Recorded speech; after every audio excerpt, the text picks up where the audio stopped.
வந்து வாப்பா சொல்லி கொடுக்கணும். மகன் ஹசரத் இந்த விஷயங்களை சொன்னாரு, அவர் கேட்கணும். இது சொன்ன எனக்கு கொஞ்சம் கிளியர் இல்ல, அவர் கேட்கணும், நாங்க சொல்லி கொடுக்கணும். மேலான பெரியார்களே, சகோதரர்களே, மஸ்ஜிதுடைய ஒழுக்கங்களை சொல்லிக் கொடுக்கணும். மஸ்ஜிதுக்கு அவர்களை அழைத்து கொண்டு வந்து நம்முடன் அமர வைத்து எப்படி அமைதியாக தொழணும், எப்படி மஸ்ஜிதிலே நடந்து கொள்ளணும். விசேஷமாக காலையில ஃபஜ்ர் தொழுகைக்கு அவர்கள் அழைத்து கொண்டு வரணும். ஹதீஸ் ஷரீஃப்ல வந்திருக்குது, மன் ஸல்ல சுப்ஹ ஃபீ ஜமாஅத்தின் ஃபஹுவ ஃபீ திம்மத்தில்லாஹ். யார் ஃபஜ்ருடைய தொழுகையை ஜமாஅத்தோடு தொழுகிறாரோ அவர் அல்லாஹ்வுடைய பாதுகாப்பில் இருக்கிறார். வந்து ஜமாஅத்தோடு தொழுதுட்டு அவர் அனுப்புங்க பாடசாலைக்கு, அவர் அனுப்புங்க காலேஜுக்கு, அவர் அனுப்புங்க கிளாஸுக்கு, அவர் அனுப்புங்க ஜொப்புக்கு. இன்ஷா அல்லாஹ் அவருடைய தொழுகை அவரை பாதுகாக்கும். நாங்க வெளிநாடுகள்ல பல இடங்கள்ல, விசேஷமாக எங்கட லண்டன்ல ஹெரோ மஸ்ஜிதுக்கு முன்னாலே தான் அங்க பாடசாலை, அரசாங்க பாடசாலை இருக்குது. அங்க கண்கூடாக கண்டிருக்கிறோம். சில அதாவது ஸ்டூடெண்ட்ஸ் அவங்க ஸ்கூல் யூனிஃபார்மோட வருவாங்க, வந்து ஃபஜ்ர் தொழுவாங்க, குர்ஆன் ஓதுவாங்க.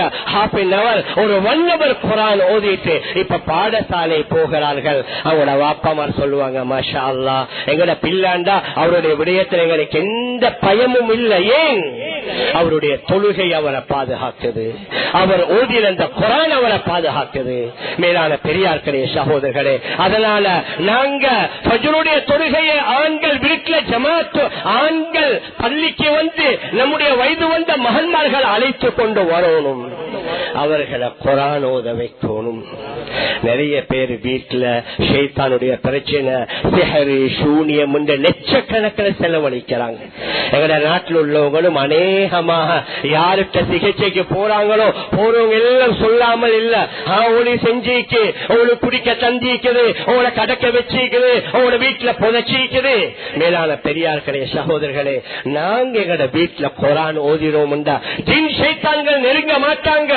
ஹதீஸ்ல வருது, இக்ரஊ சூரத்துல் பக்கரா, சூரத்துல் பக்கராவை ஓதுங்க, ஃபஇன்ன அஹ்தஹா பரக்கா, அதை எடுப்பது மிகப்பெரிய பரக்கத், வ தர்கஹா ஹஸ்ரா, அதை விடுவது மிகப்பெரிய நஷ்டம். வலா யஸ்ததிஊஹா அல் பஸலா, சூனியக்காரர்கள் அதை நெருங்க முடியாது. வீட்டுல சத்தமா குர்ஆன் ஓதுங்க. வீட்டுல நாங்க எங்கட வீட்டுல ஆண்களும் ஓதலாம், பெண்களும் ஓதலாம். எங்கட வயது வந்த மகன்மார்களை ஓத வைப்போம். அவர்கள் அந்த குர்ஆன் அவர்களை பாதுகாக்கும். நபியுடைய ஒரு தெளிவான ஹதீஸ், நபி அவர்கள் சொன்னார்கள், சதகூனு ஃபிதன், வெகு விரைவில் பல ஃபித்னாக்கள் வரும். சஹாபாக்கள் கேட்டார்கள், ஃபமல் மக்ரஜு மின்ஹா யா ரசூலல்லாஹ், அல்லாஹ்வுடைய ரசூலே, அதிலிருந்து நாங்க எப்படி வெளியாகலாம், அந்த ஃபித்னாவிலிருந்து நாங்க எப்படி வெளியாகலாம், எங்களை பாதுகாக்கலாம்?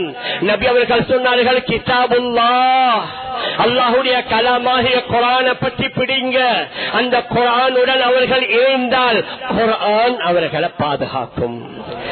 மேலான பெரியார்களே, சகோதரர்களே, அல்ஹம்துலில்லாஹ் நம்முடைய சமூகத்தில் பல பெற்றோர்கள் இருக்கிறாங்க, இவைகளை செய்து வராங்க, தன்னுடைய பிள்ளைகளை மஸ்ஜிதுக்கு அழைத்து கொண்டு வராங்க, குர்ஆனோடு இணைத்திருக்கிறாங்க. மாஷா அல்லாஹ், சந்தோஷம்.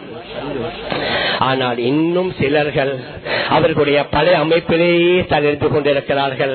அவங்க நினைக்கிறாங்க, புள்ளைக்கு நல்ல கிளாஸ், புள்ளைக்கு நல்ல ஸ்கூல், அவருக்கு நல்ல யூனிஃபார்ம், அவருக்கு தேவையான எல்லாத்தையும் நாங்க ஏற்பாடு செஞ்சு கொடுத்துட்டோம்டா எங்கட கடமை முடிஞ்சு. அதோட முடியறல்ல. நான் ஆரம்பத்துல சொன்னேனே, அவரை சாலிஹானவர்களாக ஆக்குவதற்கு முதலாவது வீட்டுடைய என்வைரன்மெண்ட் தேவை. கணவன் மனைவி